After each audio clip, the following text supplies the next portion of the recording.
والله انا ما كانش عندي نية للتصوير لاسباب كتيرة، واولهم ان الماتش مش مهم والماتش خلصان من قبل ما يبدأ. والماتش اصلا ما فيهوش اي حاجة ان انا اطلع اتكلم عليها. ماتش باريس سان جيرمان مخلصه من قبل ما يبدأ.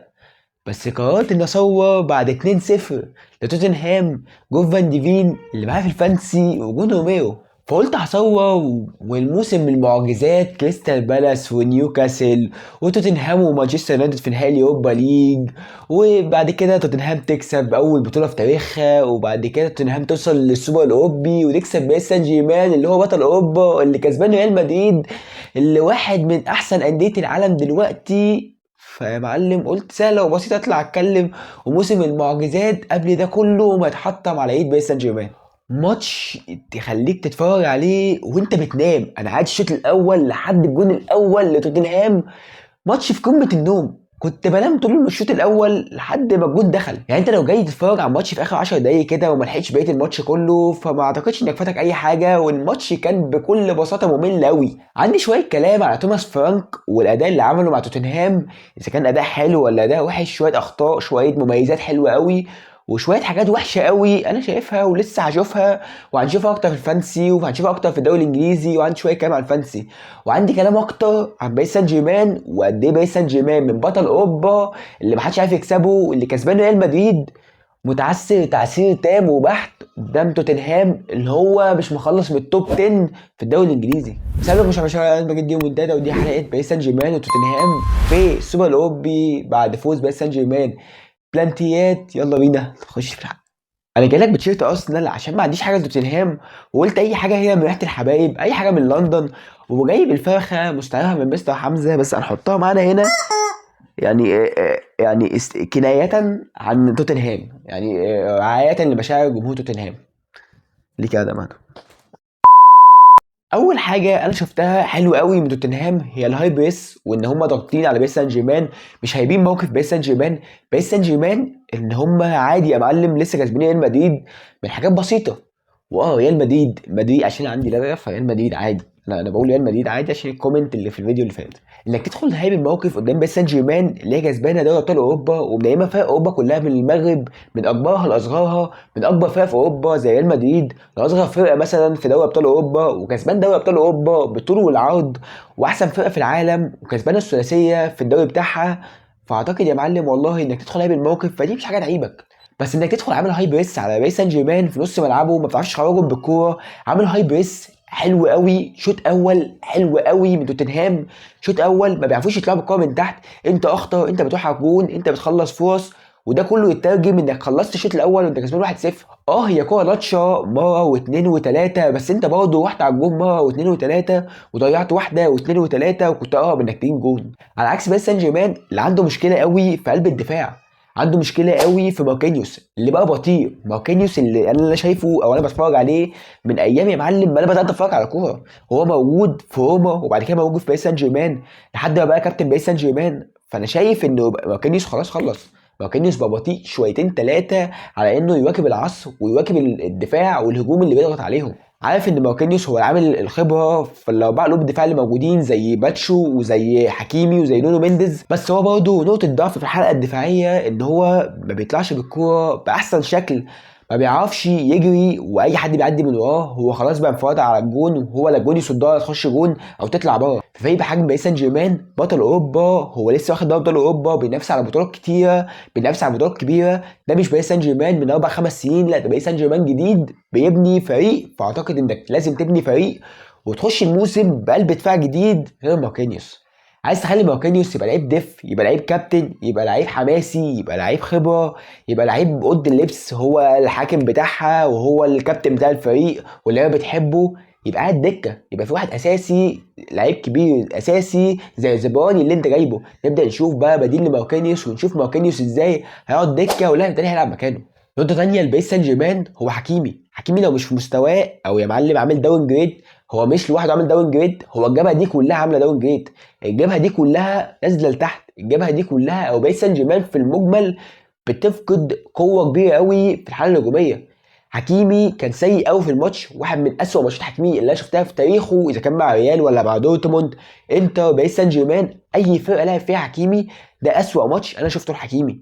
حكيمي سيء لدرجه كبيره، بس الجبهه دي كلها ماتت بموت حكيمي. ده كله اتغير بعد بدايه انريكي. بس انا عندي سؤال هنا، انت ليه ما بداتش فابيان رويز جنب فيتينيا؟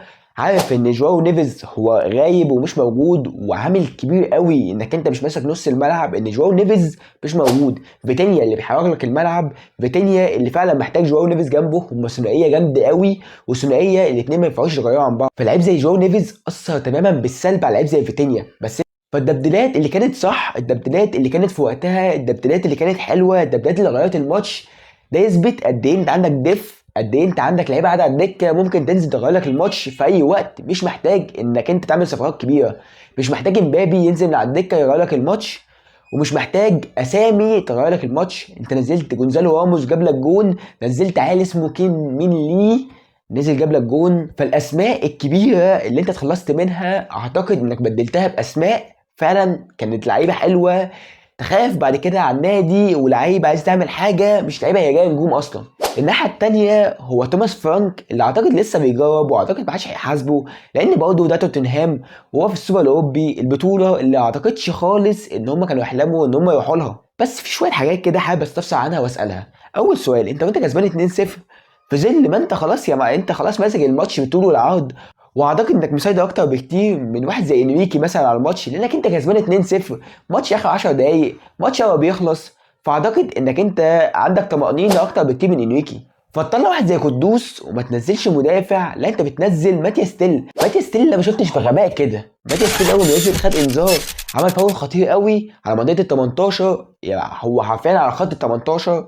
بعد كده راح في بلانتيات قام جاي مضيع بلان.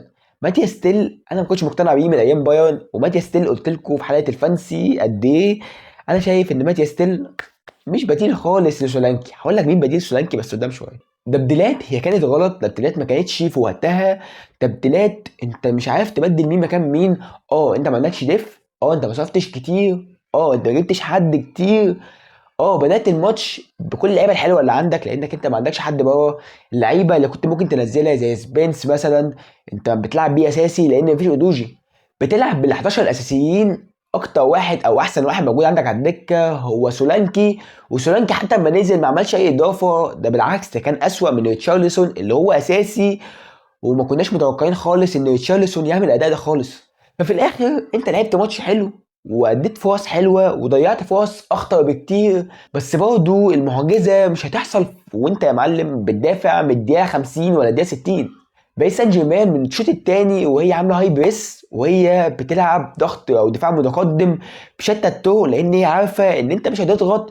وبعد الجون ده جبت في الشوط الاول، ربنا كرمك وجبت جون في الشوط الثاني، المفروض بقى تبدا تمسك كوره، تضيع وقت، تعمل اي حاجه غير انك ترجع تدافع. لان الدفاع مع باريس سان جيرمان ما اعتقدش ان هو يعني هيفيدك بشتى الطرق، لان احنا شفناه كله مع ديت اوروبا او حتى كاس عالم انديه. ففي الاخر انت ضيعت فرص، هم جالهم فرصه واتنين استغلوها، تعادلوا، وصلوا بلانتيات، كسبوا البلانتيات، كسبوا البطوله. بس حاجه حابب اشوفها، وحابب اشوف وجه التغير في المينتاليتي والعقليه بتاعت لعيبه باريس سان جيرمان زمان ولعيبه بس باريس سان جيرمان دلوقتي. لعيبه باريس سان جيرمان زمان بعد ما قطعوا كوره من صلاح في ماتش ليفربول باريس سان جيرمان اللي هم خسروه في الاخر برضه، باريس سان جيرمان ماركينيوس وكيمبيمبي الثنائي دوت اللي هو ثنائي بالنسبه لي هو واحد من احسن الثنائيات في تاريخ باريس سان جيرمان الدفاعي. فالثنائي ده اول ما قطع كوره من صلاح، شوف كميه الفرحه او كميه الحماس اللي كانت عندهم ان هم بس قطعوا كوره من صلاح، وقطع كوره هي ما كانتش خطر شويه على الجون. دلوقتي هم جايبين جون التعادل في اخر دقايق في الماتش، هم راح احتفلوا مش احتفال كبير ومش احتفال عظيم واللي هم جابوا الجون من فم الاسد، لا هم عادي جابوا جون في الماتش ورجعوا تاني للماتش، هم كان عندهم يقين ان هم يرجعوا الماتش عادي جدا. فلا في منتاليتي اتغير، في عقليه اتغيرت، عقليه الفوز بقت موجوده، عقليه الفوز بالبطولات بقت موجوده. فدي انا شايفها حاجه بونص قوي لباريس سان جيرمان مع انريكي. فما اقول لك دلوقتي ان باريس سان جيرمان عادي جدا ان انا ارشحه انه يكسب دوري ابطال اوروبا او يكسب دوري فرنسي، فما اعتقدش انك تقول عليها اهبل. اخر حاجه بقى هو نجيب سولانكي او انا هجيب سولانكي في الفانسي ولا لا؟ بعد ما قلت هو مفيش حد هينافسه، بس الماتش النهارده انا اتفرجت على سولانكي واتفرجت على ريتشارلسون. كنت بقول ماتيا ستيل هو الوحيد اللي بينافسه عشان ما كنتش متوقع حاجه من ريتشارلسون، بس اعتقد بعد ما شفت الماتش النهارده انا ممكن عادي ابيع سولانكي وابدله بوود مثلا. ليه؟ لان سولانكي النهارده ما نزل ما عملش حاجه، عارف انه راجع من الاصابه، بس اعتقد مركزه بقى في خطر قوي بعد ريتشارلسون والاداء اللي هو عمله في الماتش. اعتقد ريتشارلسون عمل ماتش حلو قوي. اعتقد ريتشارلسون توماس فرانك هيبدا يبص عليه شويتين ثلاثه. فاعتقد سولانكي هو مش ضامن مركزه. في الاخر ده كان رايي في ماتش باريس سان جيرمان وتوتنهام في نهائي السوبر الاوروبي. كان ريال مدريد دي منتدى، ودي حلقه باريس سان جيرمان وتوتنهام في السوبر الاوروبي بعد فوز باريس سان جيرمان بلانتيات